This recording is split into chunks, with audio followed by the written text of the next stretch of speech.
Good evening, friends, and welcome to another late-night edition of Crime Time with DutyRon and Ed Wallace. We are retired New York City police detectives and 9/11 World Trade Center first responders.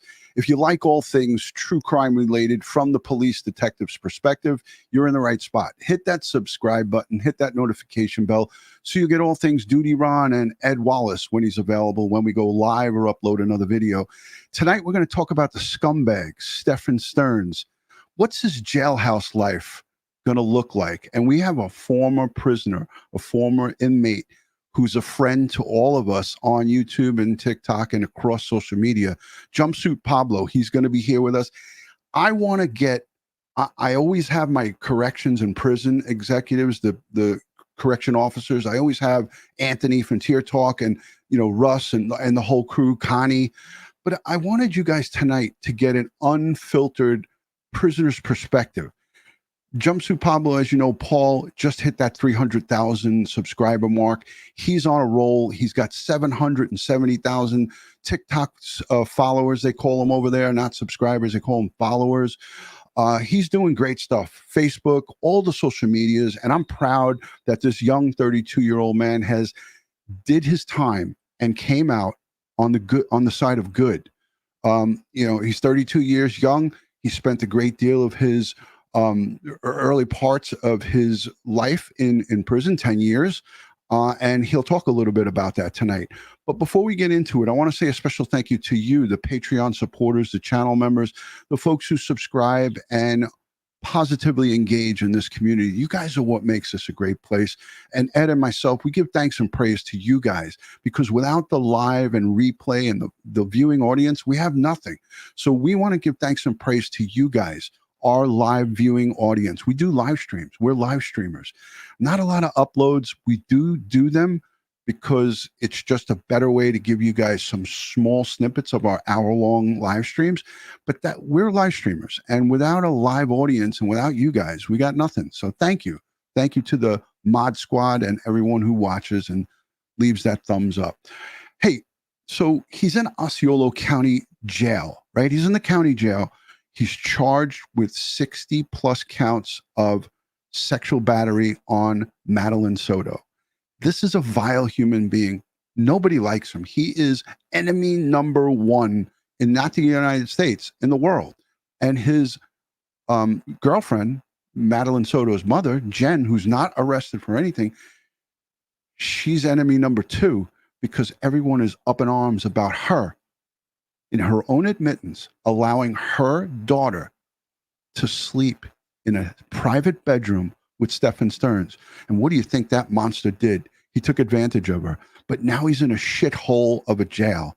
He's in Osceola County Jail. This jail started in business in the 90s. It's got 32 years. It's 32 plus years old. It's a dilapidated building that's not in great shape. And we're going to hear a little bit about it on this short little clip. This is from 5 years ago. They were talking about the jail and how falling apart and how bad this jail is. And trust me, I don't give a flying F that he's in a place where it's kind of nasty. Jail's not supposed to be nice.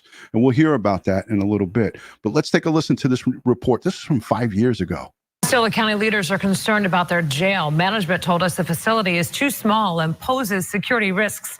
New right now at 5, Channel 9's Johnny Fernandez is in Osceola County. And Johnny, the jail hasn't seen an upgrade in quite a while. Yeah, Martha, the last time it had a big update was back in the 80s. Now, the chief I spoke with, he told me that at this point, they're looking at building a new jail to tackle issues like the growing population here in Osceola County, along with the aging infrastructure. With the growing population here in Osceola County, management says it needs to get ready. Right now, we have facilities that are aging. We have an aging infrastructure. We have 2 facilities that are over 30 years old and 2 others that are over 20 years old. I sat down with Corrections Chief Brian Holt. He told me the new jail will help them tackle things like jail capacity, aging infrastructure, and security, 3 issues that have caused problems in the past. Back in 2010, we told you about 2 different incidents when inmates tried to escape the jail by digging a hole. Just last year, we told you about the jail reviewing its security policy for inmates after one of them smuggled drugs and a syringe to a cell. It's a constant battle. We're always trying to stop stuff coming into facilities, and people are always trying to beat the system. So we are committed to security and public safety. Holt says with the growing population comes the increase in inmates. I found out this year alone, the jail currently averages about 873 inmates, a difference from 2013 when it averaged about 60 fewer inmates. The population plus. There's over 900 inmates in Osceola County Jail. I just checked the records. There's over 900. Their capacity is 919. They're at 902. So quarters are tight, and there's a lot of shit that goes on inside that jail, no doubt. I'm not going to let the rest of this play because they talk about renovations. The renovations never happened. This jail was built in 1986. It's 38 years old, and it was renovated in 1998 and 1999. Too effing bad. Stephan Sterns, like someone just said in the chat, he should be under the jail. Without further ado, I got to get to him because he's here in the green room, and he is chomping at the bit. Jumpsuit Pablo, I know him as Paul, his good friend. We got together early on in his YouTube career, and I've been back and forth trying to give him whatever advice I could give him, but he is a talent within himself. Jumpsuit Pablo, ladies and gentlemen, thank you for coming back, and thank you for being here. Yes, sir. I appreciate you. And like I tell my people, like I tell my subscribers, you're one of the first people, if not the first, whoever had me on their show and gave me a chance back when I first started. And that definitely gave me a good boost. And I'll always be loyal to you. You call me, you check up on me on a personal note. You're a good friend, and I'm always happy to be here. Thank you so much. Hey, and listen, Jumpsuit, I don't know if you want me to call you Paul, call you Jumpsuit. I know you don't care. Anything really. You want. Yeah. So, Paul, just if you can, because some of my audience, listen, we're both in the 300s, right? Congratulations, by the way, 300,000. That's not no bag of shells here for YouTube. As you know, it's not as easy as TikTok and some of the other platforms. You really got to put some effort into it. And you do that.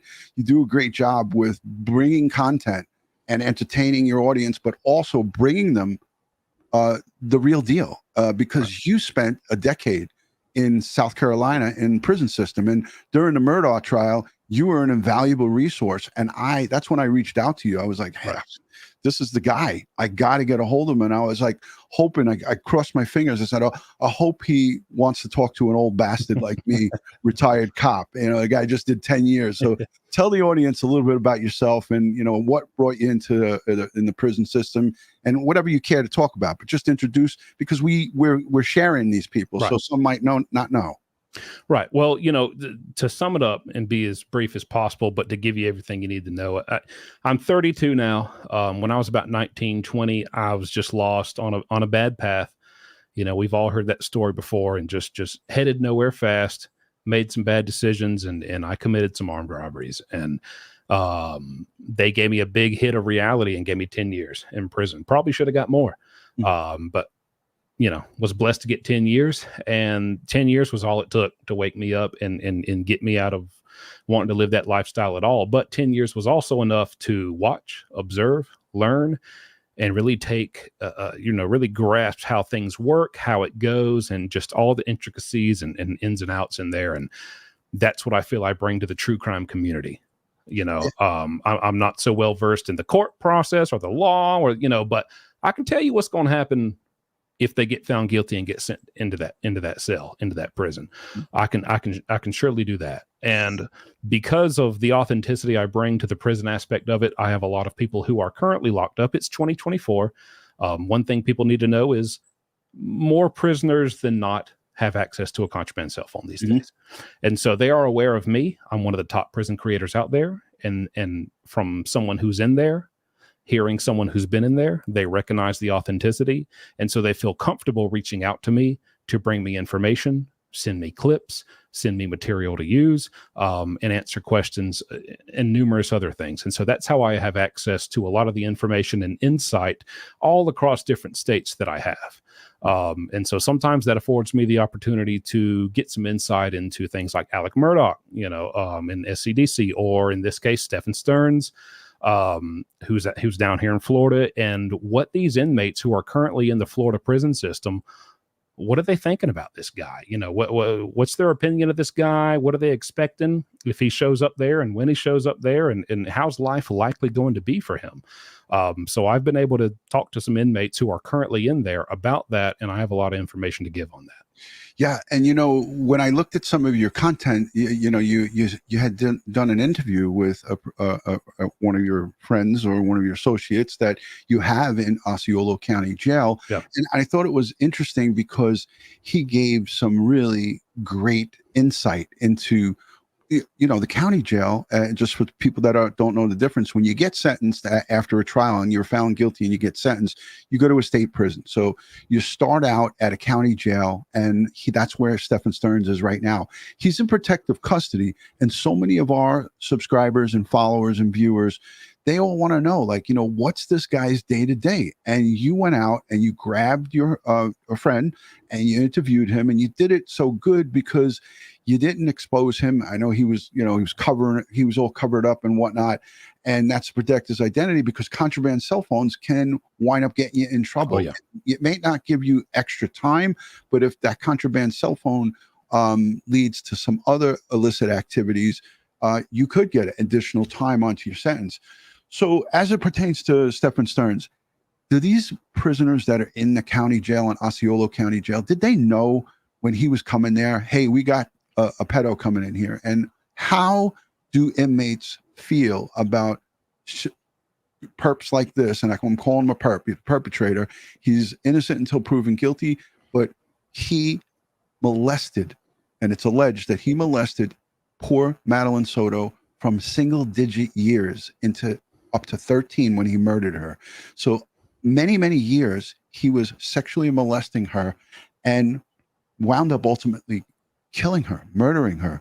How do inmates receive somebody like that? Because there is a lot of misconceptions out there. There's some people that think it's a fallacy, it's not true. They're going to welcome him with open arms. Your thoughts on that? Right. Well, I'll say they probably didn't know as soon as he arrived in the jail. Maybe they didn't know exactly who he is. But once, I'm going to tell you what it is. Inmates, they religiously, I don't care where you're at or what jail it is or what state, they religiously watch that news when it comes on. And a lot of times you'll see somebody on the news, and 2 hours later, that same person you just saw on the news is coming in your cell block. Mm-hmm. And so people love to watch the news in there. And so there's no doubt, at some point, probably not long after he got there, they're aware of who he is and where he's at. And now they know he's in this jail. And let me tell you something, inmates, they'll spend 6 months, a year, 18 months, 2 years. I myself spent 2 years in a county jail awaiting trial. They'll spend some time in there when they got serious enough charges. My point is, they're there long enough to know how to maneuver and navigate and get information and make friendly with the corrections officers, and just, they can find out anything they want to find out. That's the point. They know where he is and they know where he's at. Now, as far as his charges, I think a lot of people feel like, oh, well, who are inmates to judge this inmate? What he did is awful, but everyone in there is awful. Everyone in there is a criminal. They all committed crimes. And I understand that. But if you want the truth, you have to accept and acknowledge the fact that most of these people live a different lifestyle and they operate under different rules. And there is a hierarchy, whether you like it or not. There's a hierarchy when it comes to criminals in jail and criminals in prison. And some things are not accepted. Many things are accepted. Drugs, guns, robberies, burglaries, murders. There's some things that are over the line, even for these criminals. That's just the way it works. That's just how it is. What Stephan Sterns has done violates. It's crossed the line. These guys don't like him. They don't like what he's done, and they're not okay with it. Right. That's just the facts. And so the thing is, he's going to be held separate. Number one, because he's so infamous. This is a high profile case. That's just one in itself. But even if he wasn't, and I know you have a friend who's a corrections officer who makes appearances on here very often, and he has the book Tier Talk. He's a good guy. I've been on here with him before. Mm-hmm. I bet he can attest to this fact. People feel like, why would they separate these guys? Even the corrections officers, they're human, they're men, man to man. You should just let them be fed to the wolves.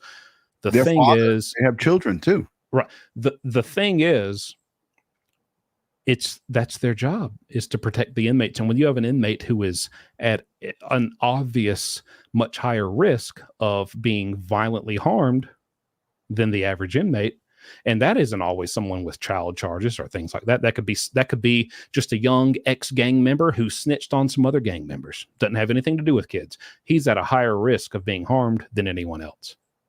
But that also applies to someone who has child charges, because that's the way it works. When you have an inmate who is at a higher risk of being harmed, it's their job to protect them. And if they don't do that, if they knowingly and willingly put them in situations where they know they're going to be harmed and beat up and injured and have their bones broken and just severely harmed, they can be held liable. That there can be a lawsuit. They can be sued. They can be, there can be huge ramifications for them. And it's, that's not worth it to them. They have their own lives to live and families to feed, and they have to do their job. And so Stephan Sterns right now, he's going to be kept away from the inmates who want to harm him, but that may change once he gets down to prison, where there's a huge difference. Yeah. And that's a big difference, because I've been in New York State in the prison system. I've been upstate New York. I've been to Sing Sing and all these older jails, and they call prisoners convicts up there. They don't call them prisoners. They call them convicts. The fact of the matter is most correction officers, a great majority of them, want to do their job and not be held accountable for a death of another inmate, because their job is to keep them alive, to bring them to trial. And I'm talking about jails now. Right. In the jail system, he is in protective custody. But many people say, is there ever opportunities? Because as you know, when you're doing time goes by so slow, and every little detail, I'm talking about as an inmate, every little detail, shift changes, what corrections officers are cool, which ones go by the book, which ones will give a little extra leeway, which ones are straight shooters and which ones aren't. And correct me if I'm wrong, if I'm going into the wrong area here. Inmates know when they have a small slither of opportunity, and that's all it takes. And I want you to talk a little bit about that, because we talk about shanks and some of the homemade weapons that are inside these prisons. You see contraband cell checks going on. We did that, I think, on our last live that you and I got together on. Is it possible, even in protective custody, for Stephan Sterns to be walking to go get a shower, or walking to go get a meal, and to have that little bit of an opportunity? Is it a possibility? Absolutely. Absolutely. Without a shadow of a doubt. You're absolutely right about that. It doesn't take but the blink of an eye. And you know what? Mistakes happen. Mistakes are mistakes. And sometimes they're genuine mistakes, and sometimes they're not so genuine mistakes. But they happen. And like you said, it only takes a blink of an eye. I don't care. They call it protective custody, isolation, solitary confinement. That, you can use any word or, any synonym you want to make it sound that this guy is just as singular as it gets and just far away, locked away from any human contact as it gets. There's always a chance. If somebody wants to harm him bad enough, there is always a chance. And that's just a fact. It can happen at the chow when he's getting his tray. It can happen during the showers when he's cuffed up. It can happen if he needs to go get pills at medical. It can happen, there's many opportunities, and that's what people don't realize. That's the thing that's not talked about. But all the inner workings of jail, and how many inmates do get these jobs where they get to be around these other type of inmates who are supposed to be isolated. Right. If they get paid enough, if they just feel emotionally strongly enough about that, or just anything. Right. So if somebody wants to, they can get them. They can. And we could talk also about some other ways that inmates can really send a message to Stephan Sterns without directly coming into contact with him. And I have a whole list of stuff here. It would take us 2 hours to go over all the questions and all the things that we could talk about. But I want to try to get to some of these higher point bulletin points that I have written down here. Food services. Who prepares the foods in the prison jail system? Inmates. And who feeds the food to Stephan Sterns? Inmates prepare the food, they bake the food, they prepare the trays. If you're supposed to get a certain tray, if you're in lockup isolation and this tray is supposed to go with you, they actually take a Sharpie and write your last name and your inmate number on top of it so they know exactly who it's going to. And it's the inmates who deliver the tray to you. So there are, if you use your imagination, there are some very vile possibilities that could take place and do take place. I will tell you a trigger warning, and thank you, Sin, for putting that in the chat. And listen, whenever we have a conversation like this, it's a blanket trigger warning if you suffer from PTSD or any type of shocking. But this is shocking as it pertains to a shocking, sick, vile monster. Somebody who's a predator, a child predator. This is what we're talking about. We're talking about Stephan Sterns, who, and in the opening of the show here, he is alleged to do heinous things to a poor 13-year-old girl, and maybe, God forbid, others that we don't know about. And the charges that he's charged with, and this is the effed up part about this whole thing, is that the charges he's charged with are just what he took pictures of and videos on his cell phone. What about all the times that he assaulted this girl and he didn't record it? What about the times that they don't have already on them because there was zip drives, external drives, and all of this crazy amount of digital evidence that was recovered in all of these documents that I'm reading? And trust me, Paul, I read these documents front to back. I know a lot of people aren't concerned about reading them, but as a retired detective, I want to do my due diligence. I want to see what this scumbag was up to. And so his charges are based on what they got and extracted from his phone and maybe his cloud and maybe some other things. But what about the times that he just didn't have the phone handy, or he just didn't want to record what he was doing and just wanted to have his way? So we're talking about a vile human being here. The food that's served to the inmates, and I'm going to tell you this, I worked in the trip team. I used to pick up inmates from other jurisdictions and bring them back to New York City. So I would go to Pennsylvania, Connecticut, the tri-state area, and I would fly to Texas. I'd fly to Florida. So I would go all over the United States. And when I would bring these prisoners back, they would be like, thank God I'm coming back to Rikers Island. And I'd go, why? Then you go, the food was so bad. The guys used to spit in it. They used to sperm in it. They used to defecate in it. It was like I almost couldn't believe what I was hearing, but it brings it right to the forefront here. Right. Stephan Sterns, he's a prime candidate for inmates who are preparing the food to say, you know what, this is a pedo and this is a vile. This is a vile guy. How can we get him back? Yeah. And I know for a fact that happens. I even have a video on my profile. This is probably when I first started a year and a half ago. And the guy, you can actually Google this. His name is Michael Brown in South Carolina Department of Corrections, Tiger River Correctional Institution, Tiger, Tyger. He was poisoned. Yeah. His tray was poisoned, and he didn't have any charges like we're talking about with Stephan Sterns. He was actually a very dangerous inmate. He was more dangerous than most. He was very aggressive. He liked to put knives to people's neck. He was very intimidating and very violent and just very aggressive. And people were terrified of him to the point where they needed to get rid of him. And he went to solitary confinement. He got caught with a knife. He went to solitary. He didn't make it there one night. The next morning he was done. He ate a tray, a food tray, and it was over.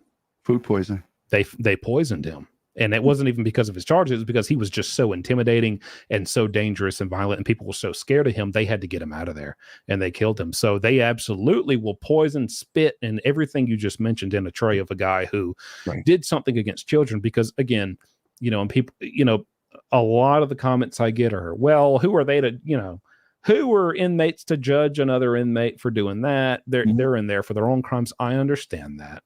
And I understand that perspective. But if you want the truth of what goes on in prison, you have to understand and acknowledge that these inmates have a wide array of crimes that, we're all more or less in here for, and we're okay. That's part of the lifestyle we live, and we don't really have any bias towards that. And then there's some things that we're just absolutely not okay with. Mm-hmm. And a lot of these guys, even though it's their own fault they're in there, it's their own fault they don't see their families, it's their own fault their girl leaves them, it's their own fault they don't get to see their children, that hurts them. That hurts them. They don't get to see their kids. They don't get to see their daughter. They don't get to talk to them. They don't get to have a relationship with them. And then they see some guy come in there and who's done something to a little girl, a little boy, something, and it triggers them and it reminds them, and they will get furious, and they will get you for that. They will. And I got to tell you, this brings a lot of people in the chat, and I can see people in the chat are just happy to hear this, because it couldn't happen to a better person. You know, look, right. you don't say, all right, just the average person that's in there for maybe 2 DWIs, and those are felonies. First one's, second one's a DWI. Repeat, minor offenses where they get put in for a small bit.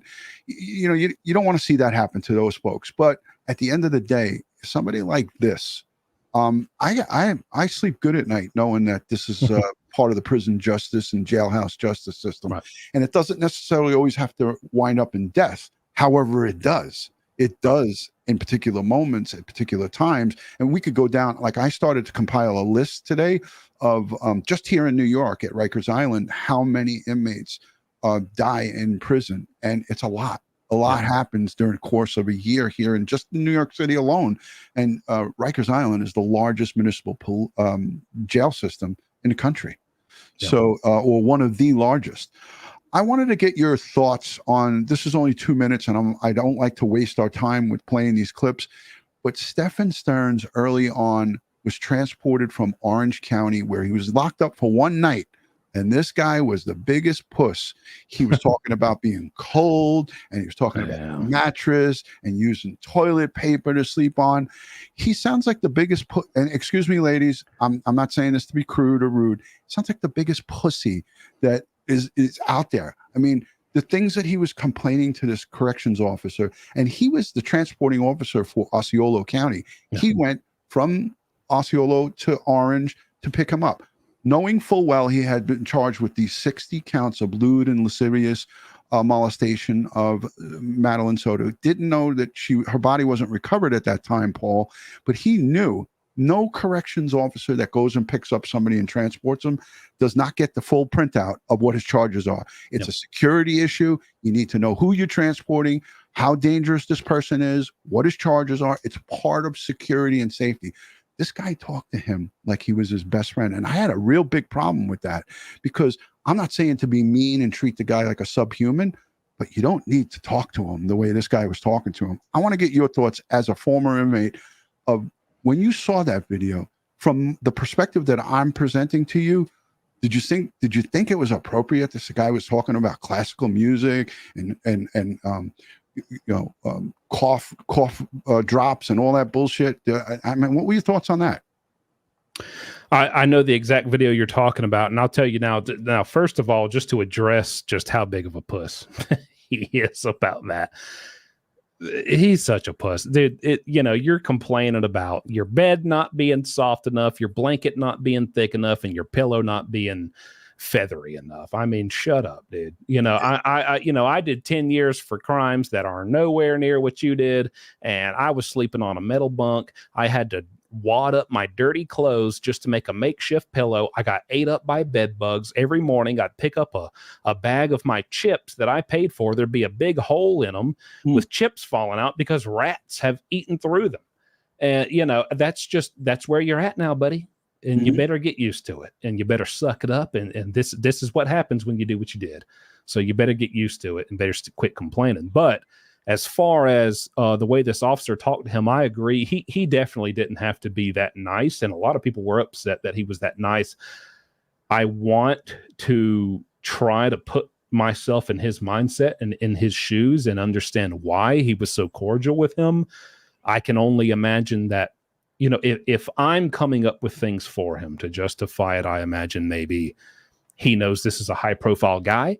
Maybe he doesn't want to even come close to mistreating him or having any type of ill will towards him to where that could affect the case in any way. I don't know if that's possible. That's not, that's more your area of expertise than mine, but that's what maybe he's just, that's how he detaches himself. I know officers have to emotionally kind of detach themselves from these things and not take that home with them. And because y'all guys see such awful things that, just very, affect you very much emotionally. And maybe that's how he has to approach this situation, just to not take that home to his family with him and just kind of all the way detach from that. But that's just my own assumptions, Right. I don't know. But he definitely didn't have to be that nice to him, because this guy definitely doesn't deserve it. He was way too nice, Paul. And I did hundreds, arguably, and my former coworker was just in the chat. I highlighted her amazing aunt. We worked together when I was in fugitive enforcement, and I picked up arguably thousands of inmates from different jurisdictions. And yes, I didn't treat them like subhumans. I treated them the way I'd want to be treated in the same circumstance. Hey, do you need something to drink for the ride? Because sometimes I'd have 2-hour rides. Do you want me to grab you a bag of chips or something for the ride? No. I'd even stop and let them smoke, because I had 2 people with me. So it was like 3 of us. So we would actually let them get out with the chains on the legs and shackled in the front, and we'd let them smoke at like a rest area. We'd have state police come and back us up. So we would do stuff like that. But if the person was a monstrous murderer, and they didn't know he was a murderer, but they knew he was a child molester, they knew that he had all of these charges against him, that's where it made me really not feel good about it, because you can, you don't want to have any problems with the guy. You want to just have like a smooth transaction. I want to get him from point A to point B. And as a matter of fact, but you could have just been silent. You could have just not been silent. Hey, you didn't have to be mean. Yeah. You don't have to be so nice. When he said, "You want me to turn the heat on?" I was okay with that, even though I was like, "Fuck this guy." And excuse my language. Sorry, guys. But I would have said that. I would have been like, "Hey, you want me to?" And I would have done that. But then that would have been it. I would have either slammed that thing closed or left it open just a little bit. And I wouldn't have had that conversation. But that's just me. Again, I know that sheriff knew exactly what his charges were up until that point. And the murder charges didn't happen until that Friday. They were transporting him, I think, on Thursday, and then Friday they found her body. But let's just take a look at this so people can get a little bit of a throw up in your mouth kind of concept right now. So this is him transporting. It's only 2 minutes. 5:30 tonight, we are now seeing Stephan Sterns for the very first time since he was arrested. He's the boyfriend of Meline Soto's mother and the prime suspect in her murder. Fox 35's Hannah McKenzie joins us live from the Alert Center tonight. So, Hannah, in the video, Sterns has a casual conversation with the deputy. Yeah, Marlisa, the two talk about temperature inside the patrol. I also want to point out to the live chat. He knows that the body cam footage from the dashboard, he actually engages it when he gets in there. And then when he gets to the location at Osceola County Jail, there's reporters waiting there. And he does another thing that was either ordered to do it by his superiors, or he just did it on his own.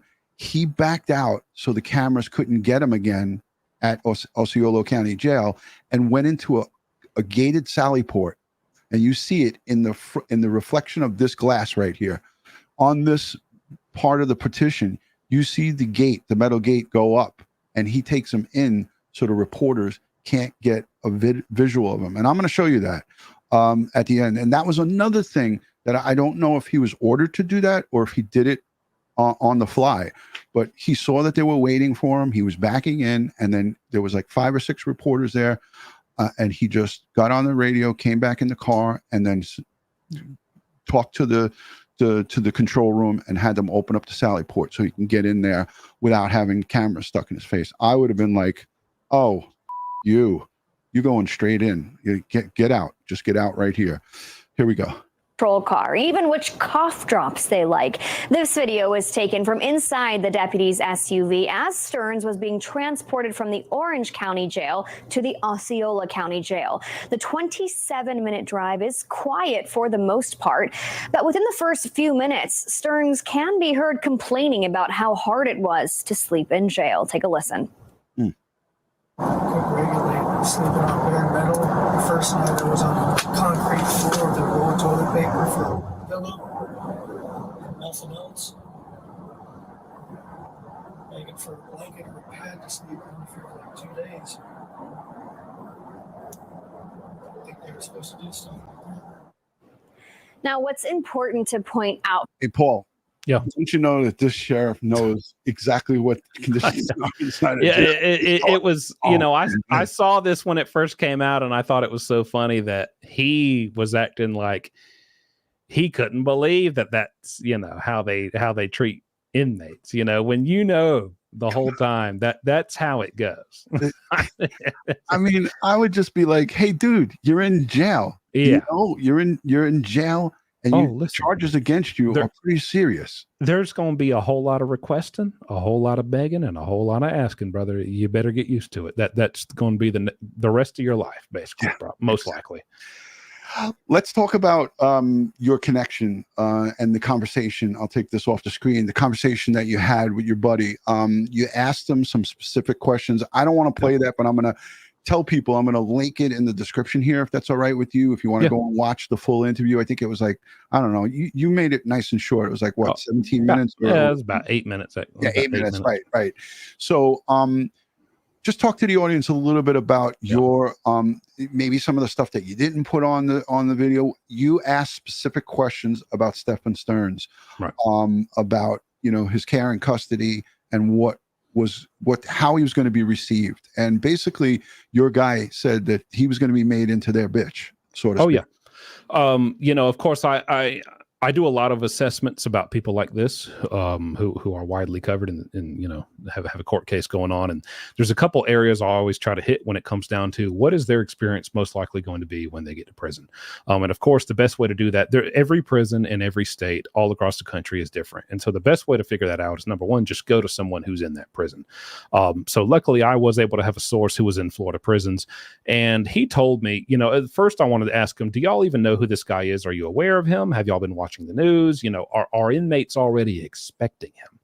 And pretty much what he told me, if you listen to the video, they know who he is, they are expecting him, and they don't like what he's done one bit, as you can imagine. And so moving past that, we know they don't like his charges. I said, what is the probability? Because I touched on this a bit already, but one thing people really got to know, again, these people who deserve the most to have something happen to them in prison for what they're in there for, they're the ones who are most likely going to be, they do have a good chance of being protected by the staff to where they're put and housed within that prison in an area with similar charges, people, to where no one's going to attack each other for those charges.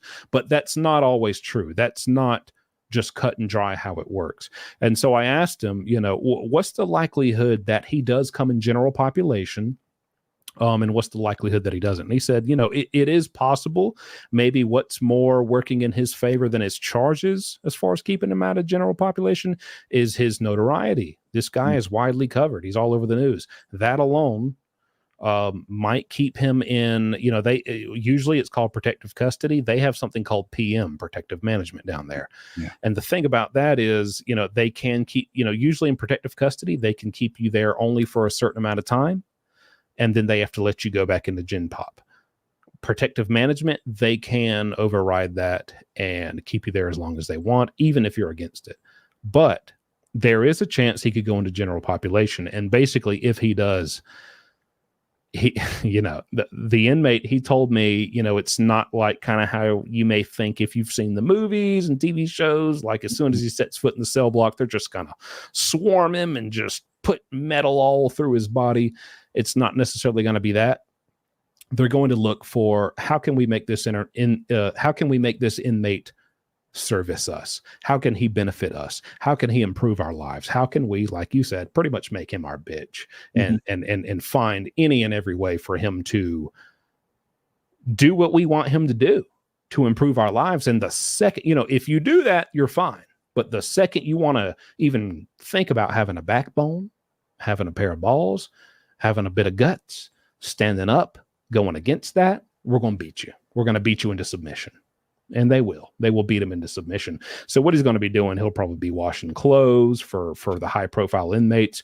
Any money he gets on his canteen, he'll be given a list of canteen, a specific list of what he needs to order for other inmates. And he'll order that. And then he'll take that bag to the inmates, and they might let him keep a Snicker bar and a pack of ramen. And we know he'll be emailing mommy and daddy to put money on the book. Oh yeah, they will apply pressure to him. Anyone you have, any loved one in your life, you need to get on there and you need to tell them, I don't care what you tell them, but you better tell them something to get some money on your books. And once you do, here's what you need to order. Bring it to me. I might let you have a soup. I might let you have a Snicker bar.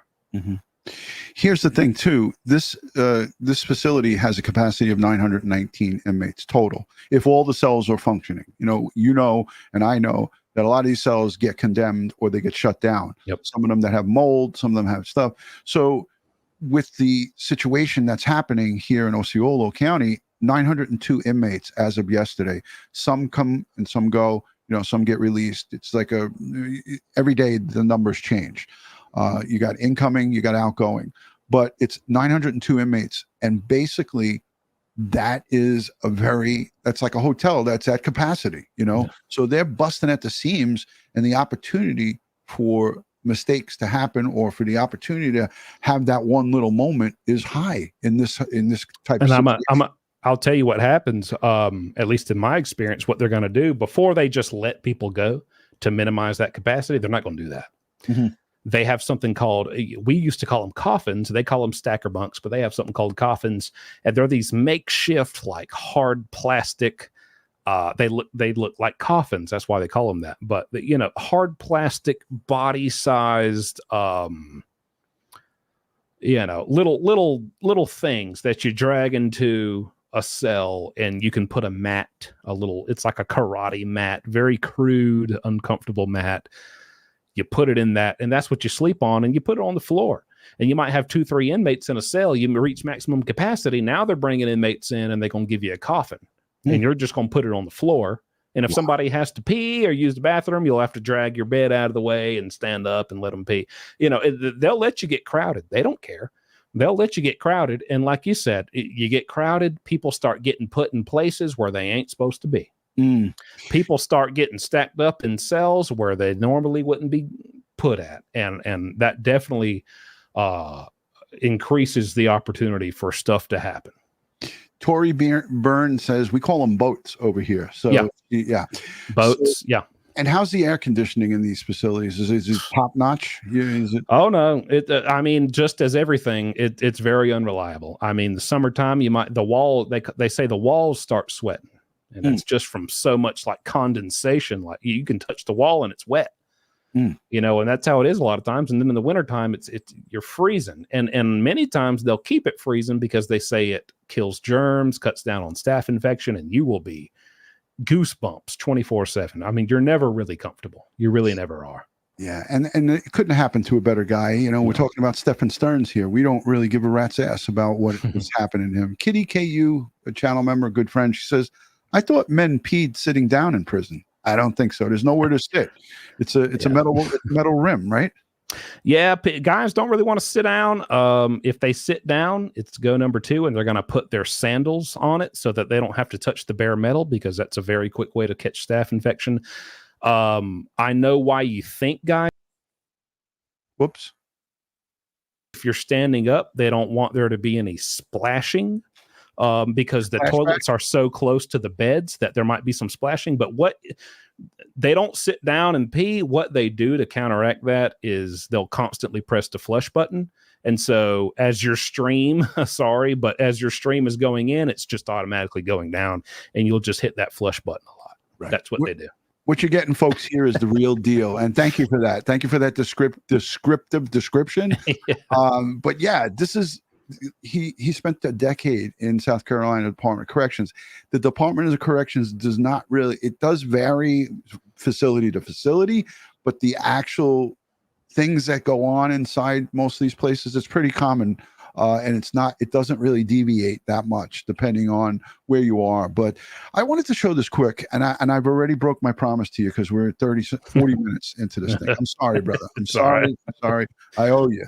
No, you're good. But look at this. This is from phone calls from prison. Great folks who are Great channel. Good people.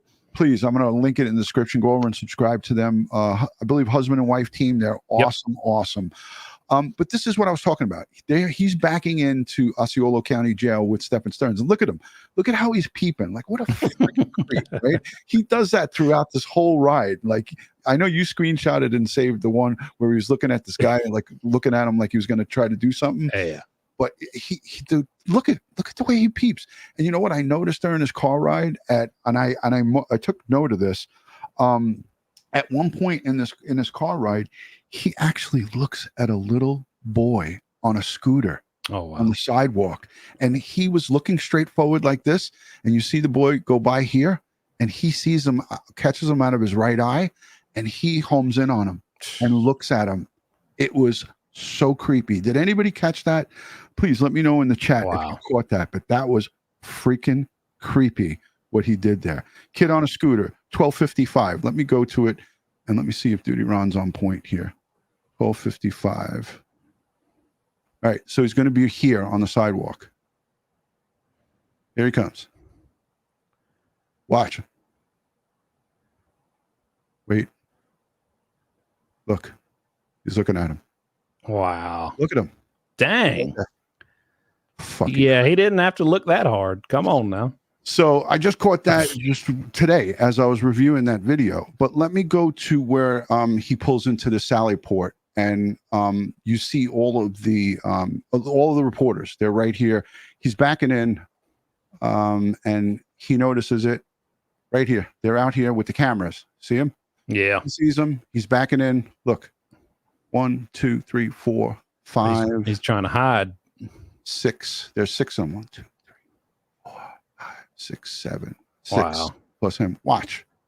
He gets out of this car and then decides when he gets out and comes around, he takes his laptop that I'm gonna sneak him into another location. Here, he's gonna get out, and they're all right here, right off to this side. Yeah. And he gets back in the car. Now he's back in. And watch what he does here. This blows my mind. Puts the seatbelt back on. He's only pulling about 150 feet forward. So he's just going the extra mile to save this guy. Here they all are here. He leaves them. Wow. And watch what he does. You're going to see the reflection in this mirror. He pulls up here. There's a little car speaker. He rolls his window down and says, open the Sally Port. And then right here in this reflection, you see the metal gate go up. And he's leaving them in the dust. He's leaving them all. All they want to do get a report. So he calls to the control room, and he asks them. Yeah, they mute that part. He went above and beyond to save this guy. Here's the gate, Paul. I don't know if you could see it. Chat. I don't know if you could see it, but here it's going up right now. Oh yeah, I see it. And then he pulls in there, and now they can't get in there. I've been in these Sally Ports gazillions of times, and now he's pulling in. And they're going to close it. Wow. And now he's going to be unchallenged. Yeah. And nice and cushy. So this guy, again, I don't know if he was ordered to do that. We don't know if he got out and one of the supervisors said, all right, stop that whole media circus. I don't think so, because most CEOs and most of the bosses, they don't give a fuck. They just want the guy in there. They want him lodged, and they want it to be done safely. Listen, so these are some of the things that I pointed out in this situation. I have a lot more to talk about, but I wanted to get from you before we let you go, because again, I promised you 20 and now we're at 50 minutes. Oh God. It's all right, man. Like the last time I see Jumpsuit Pablo on the channel. Nah, we're good. But everybody loves your perspective. And if you guys aren't yet subscribed, let me pull up his channel. He's at over 301,000 right now. So let me grab, this is your interview. Here's your channel. Yeah, 301. Yeah, you go, boy. Thank you. So here it is. Jumpsuit Pablo. He's got a whole bunch of videos, playlists. You can go through them all. You're covering the shit out of this Wade Wilson trial, and you're doing an unbelievable job. I see a lot of your audience is loving. They can't get enough of this with the girlfriend and all the putting money on going to the kiosk, and all this craziness. Yeah. I wish I would have covered this case. I might jump in and do one video on it. Maybe you could join me with that. Yeah. Oh, I'd love to, man. Yeah. You know, I always got you, man.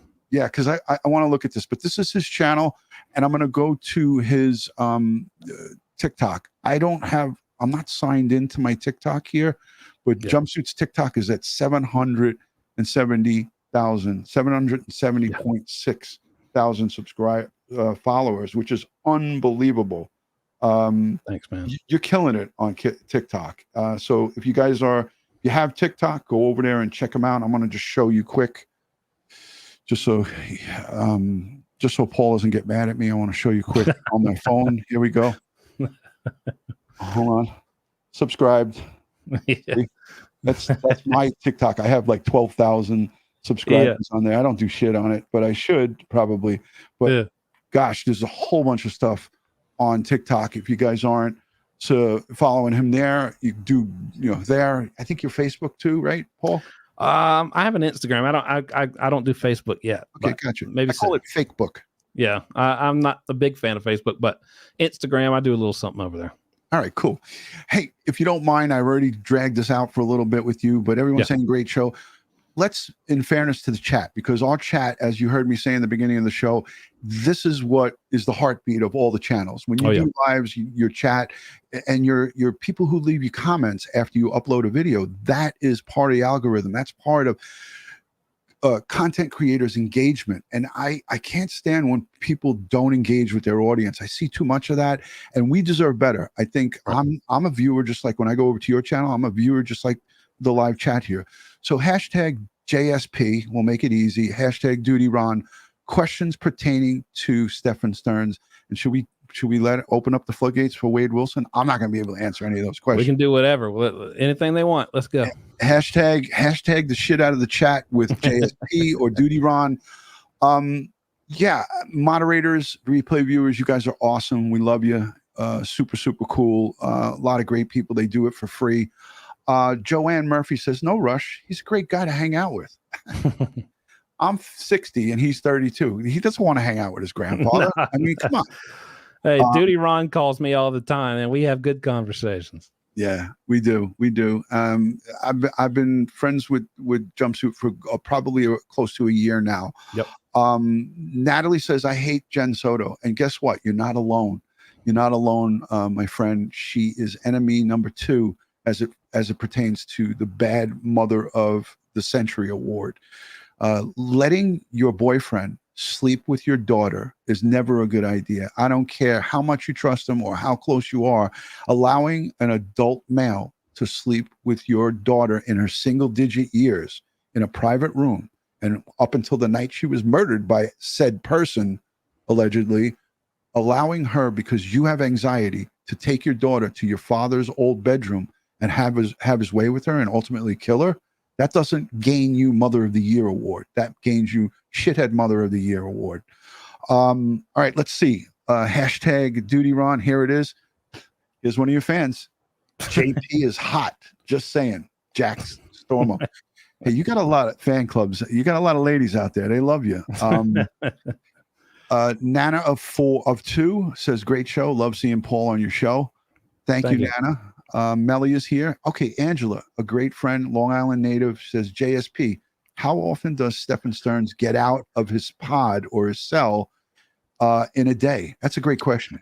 I'll tell you like this. There's 2 answers to that, because I'm not going to tell you I know specifically and exactly what his schedule is. I'm not there. But I can tell you this. He's being held in protective management. He's being isolated. He either only comes out usually they'll do like a Monday, Wednesday, Friday type of deal, to where you get to come out and take a shower, and then you're back in your cell, and then your trays for food, they get brought to you. Now, if it's not that limited of out of the cell time, he may get 30 minutes to an hour a day, maybe even just 3 times a week, to come out for rec. And this is going to be in a cell block where there are similar people to where, hey, Veteran protective, right? Right. We're protected. We're in danger. No one's going to come out and cause problems, because if you cause problems in there, guess what? You're going back into Gen Pop, and they're going to get you. Nobody who's in there in that protective place wants to mess up and get sent back to the wolves. So everyone in there is very cordial. There's no problems. Everyone's safe. So they might let you come out and mingle for 30 minutes, an hour a day, but it's nothing special. So, whatever time he's getting out of that cell, it ain't nothing to be all hyped up about, Thank you, Angela. And, it varies facility to facility. We had Anthony from Tier Talk. He said it's up to the individual executives who run the jail. Probably the main guy, Gonzalez, makes those decisions on what rec time is, whether it's an hour. And in some states, it's actually mandated that they get an hour out a day. Right. And that hour out could be in in church or whatever they call it, where you can go to do your prayers or whatever, in the library, outside in the rec yard, depending on the conditions. Some places, if it's the middle of the winter, put the jacket on, you go out there, but they make the call on that. But yeah, so it's interesting. Here's one from We Are eBay. Jumpsuit, will Mila come on in the future? There was a big controversy with that. Yeah. Supposed to come on. Mila, she's the ex-girlfriend of Wade Wilson, who is now all over the news. He's supposed to be sentenced this month, actually, the end of this month. Very big case, as you can see, as DutyRon showed you. That's all I've been covering for the past week or two. I do have Mila's cell phone number. I've talked with her for the past 2 or 3 days. At this point, she was going to do an interview, but at this point she doesn't want to. She's a little worried about getting backlash from people. And also she says, that was about 5 years ago. It was a very traumatic time, and mentally she's moved past it, and she doesn't want to place herself back in that mindset. And so I respect that, and I'm just going to leave it at that. Yeah. Thanks for that. I appreciate that. And I'm sure that person also appreciates that you addressed that question. Yeah. It seems like Stephan Sterns is refusing to shower. You can probably refuse. They're not going to force you to take a shower. No.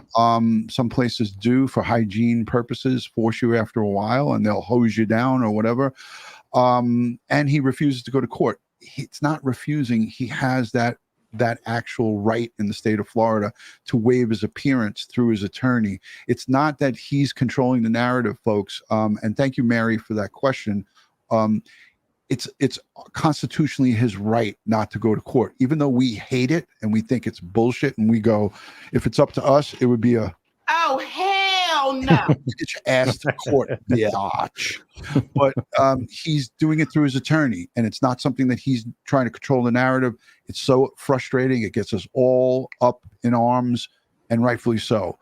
Joanne Murphy says, #jumpsuit. They all love you, brother. Oh, yeah. Joanne, she's a good supporter of the channel. I love you, Joanne. Absolutely. And here's JoJo, one of our channel members here, says, JSP, hey, baby, I'm honest with you.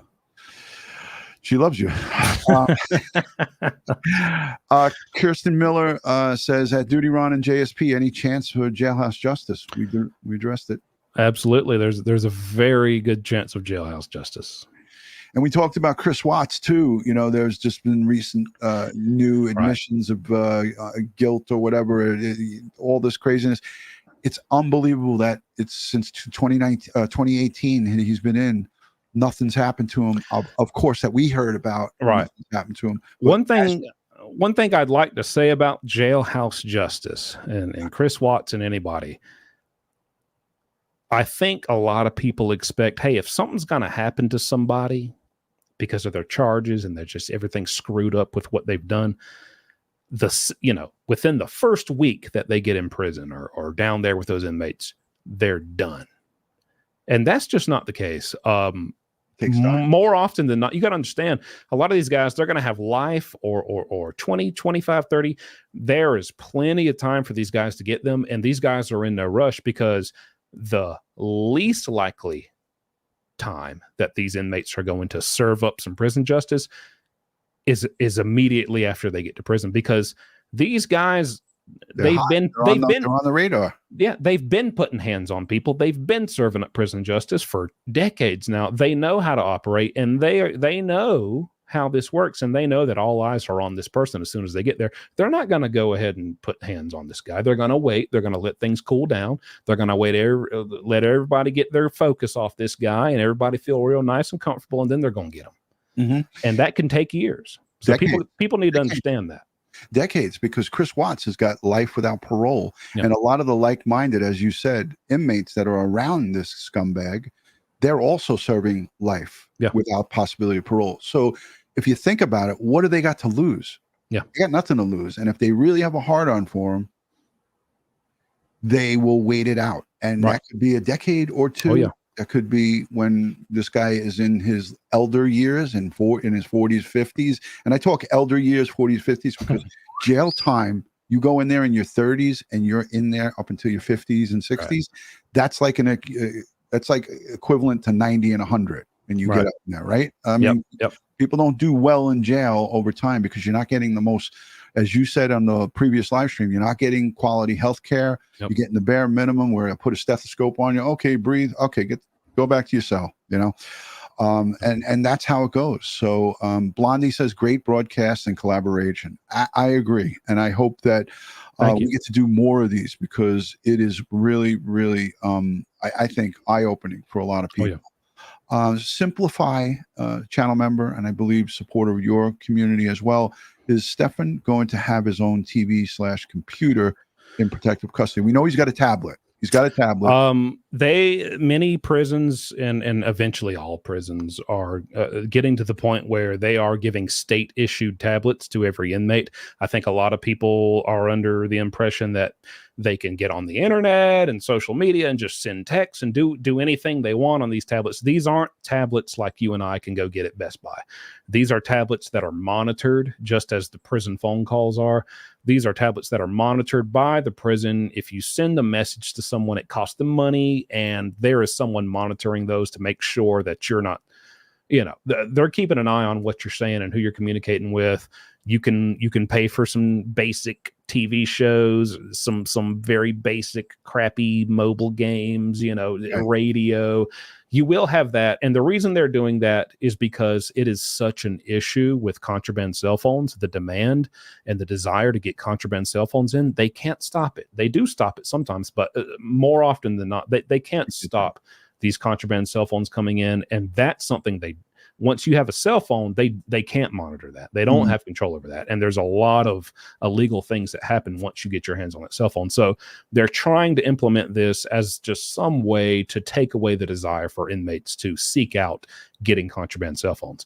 Now, as far as a TV, yes, he can get a TV. He'll have basic channels, your NBC, ABC, football, the news. He can if he has probably $200-300.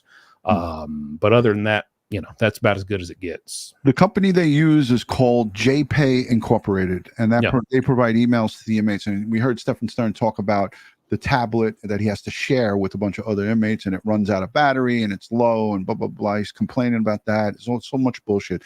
Listen, we'll do another part 2 to this because I know you probably have to go take a leak because I saw you do that. I do.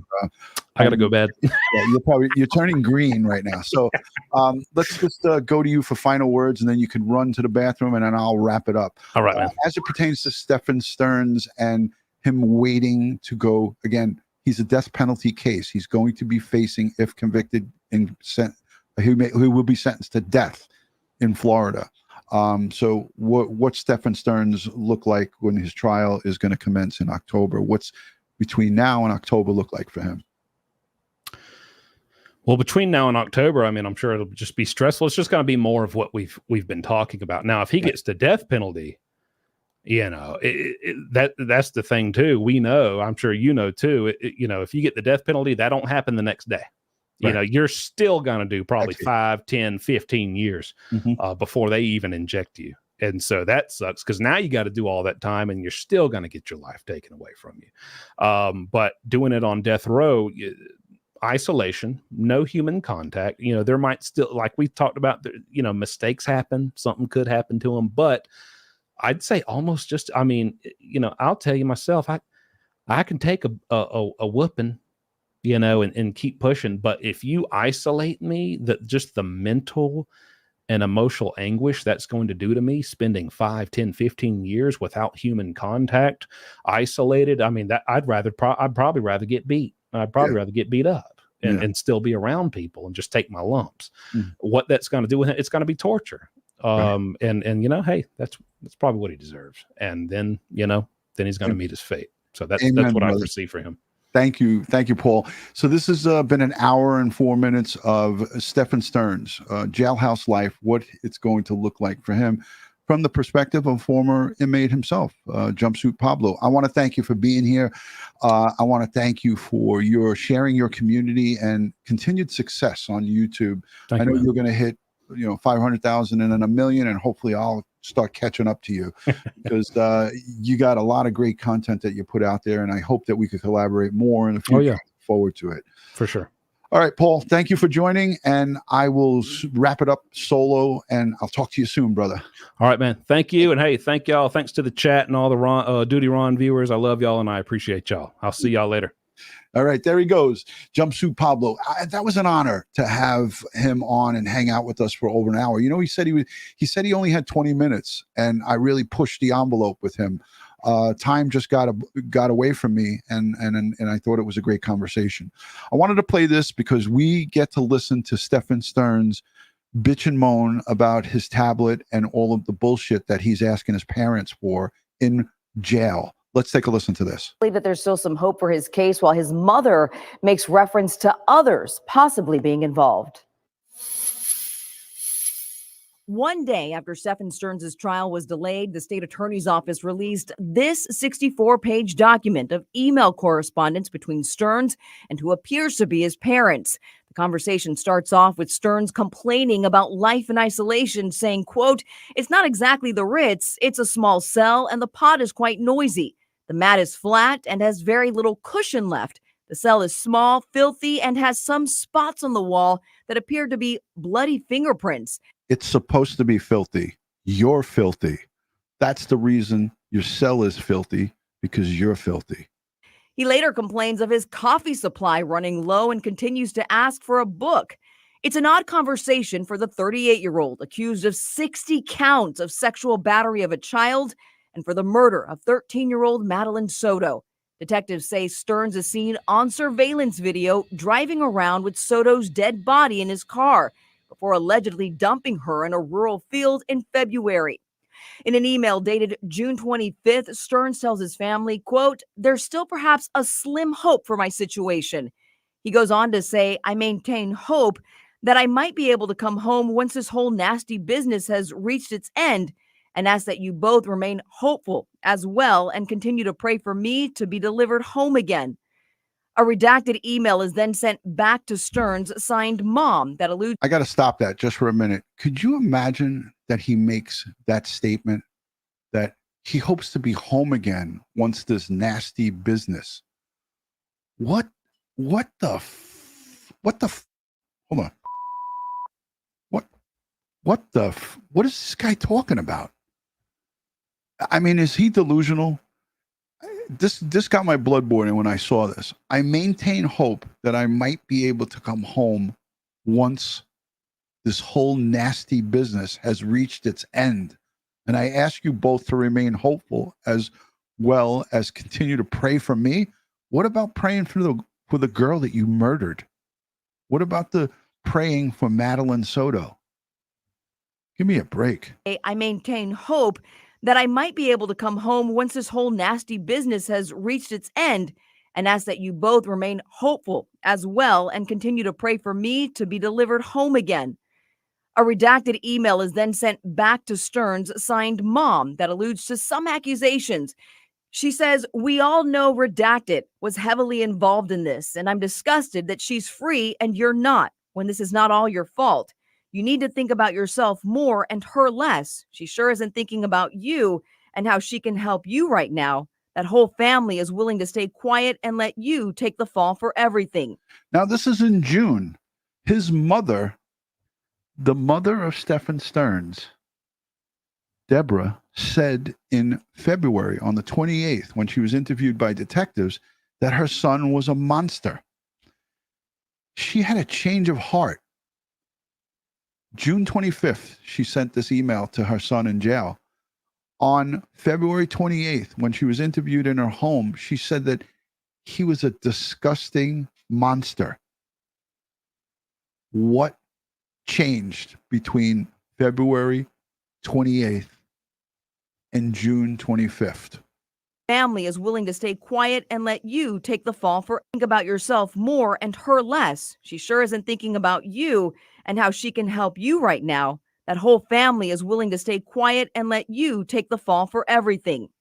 She goes on to say, quote, I think of the craziness Redacted lived through with Redacted's various partners, not a stable life for a child at all. This is equally as vile for Deborah Stearns to state this in an email to her son in prison, in jail, I mean. This is Stephan Sterns' mother saying, I think of the craziness Madeline Soto lived through with Jennifer Soto's various partners. Not a stable life at all for a child. I do pray for Madeline and you daily. Is anybody repulsed by that? Is anybody repulsed by that? I mean, pardon my French, but you're an asshole. Come on, lady. Are you sick? Craziness Redacted lived on to say, quiet and let you take the fall for everything. She goes on to say, quote, I think of the craziness Redacted lived through with Redacted's various partners, not a stable life for a child at all. I do pray for Redacted and you daily. Get a grip, lady. You need to see a mental health doctor. You are insane. The apple doesn't fall far from the tree. Tommy Bernhard, thank you for being here. Unbelievable. When I read this and saw this report, it was repulsive to read. Well, Stearns' trial was expected to start next week, but just so that's what we got tonight. I was able to show you guys the car ride from Orange County Jail back to Osceola County Correctional.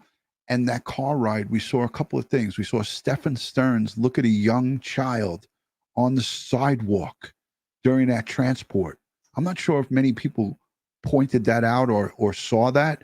How many of you in the chat here actually saw that when we watched this some month and a half or so ago, or 2 months ago when that was released? I personally didn't see it until today. I was looking at it heavy. Let me know in the chat if you saw that initially in the original or if we just saw it tonight. But that was creepy to the 10th degree. So let me get a couple of free memberships out on this live stream. Put a 1 in the chat if you want an opportunity to put a 1 in the chat if you want an opportunity to get a free membership. I think I'll send out 10 free memberships. What do you think, guys and girls? Let's do it. Here we go. Good luck to everybody. Hope you guys win a chance at a free membership. If you're not yet subscribed, if you haven't hit the thumbs up, please consider hitting the thumbs up, subscribing here to Crime Time with DutyRon and Ed Wallace. And welcome to all the free members. And thank you. Thank you so much, Deborah, for gifting out 5 memberships. We appreciate that. Melly, thank you for the super chat. Will 411 now saying thank you and smash the like button for DutyRon and Jumpsuit. Janet Stuttered says, I want to just say how proud I am of Paul. And I'm proud of him too. He really turned his life around. Kudos to Paul Jumpsuit Pablo. Amazing NYC, my fellow sister, retired NYPD sergeant. Jeff, thank you for supporting. Great show tonight.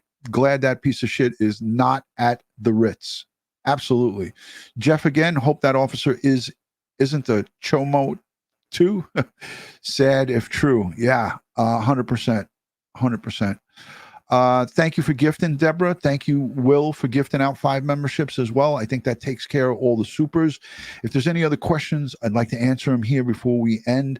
But Steve Fisher, Pam Doss, and all of the great ones that are here in the live chat, we can continue the conversation in the comment section. And that's a great place to continue the live discussion. So if you want to engage further after the show ends, which is going to be now, please leave me a comment down below. Let me know what you thought of the show and the collaboration between Jumpsuit, Pablo, and myself.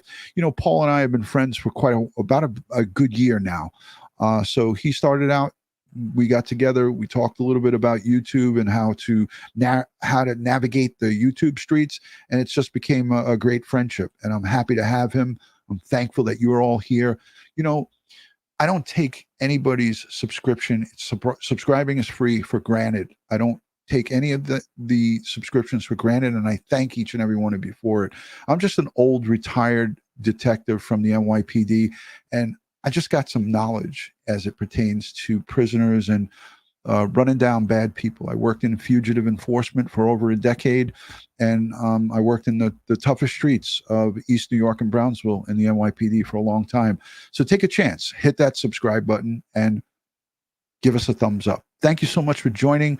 On behalf of Crime Time with DutyRon and Ed Wallace, I want to say prayers, strength, and positive vibes for Jennifer Soto, Madeline Soto, not Jennifer Soto. Jennifer Soto to be dragged in and arrested for the crimes that she committed against her daughter. But we pray for Meline Soto for justice. Thank you all for joining, and I'll see you on the next one. Peace and love from Crime Time with DutyRon.